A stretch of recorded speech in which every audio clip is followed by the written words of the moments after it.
എന്നങ്ങോട്ടാ എന്റെ പൊന്നു പോനെ ഇന്ന് ഞാൻ സൂപ്പർ എക്സൈറ്റഡ് ആണ്. നിങ്ങൾ ഞെട്ടാൻ പോവാണ്. എറണാകുളം വരെ പോവാം. ആരായിരിക്കും സെലിബ്രിറ്റി? ആരായിരിക്കും? ജോലിനേക്കാളും വലിയ സെലിബ്രിറ്റി ഞാൻ പറഞ്ഞു. എനിക്കറിയാം ദുൽഖർ. ആരാ നീ പറ, നിഹാല് പറ. ആരാ ആരാ ഏതായാലും അരിജാണ് വീട്ടിൽ നമുക്ക് റിവ്യൂ കേട്ടോ.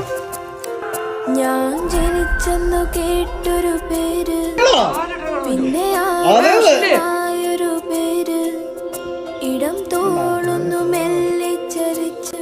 സന്തോഷം കണ്ടില്ലേ? ചെറുക്കൻ്റെ ഒക്കെ സന്തോഷം കണ്ടില്ലേ? ലാലട്ടറെ കാണുന്നത്. ഓക്കെ ഓക്കെ അപ്പൊ നമുക്ക് ഓടിപ്പോയാൽ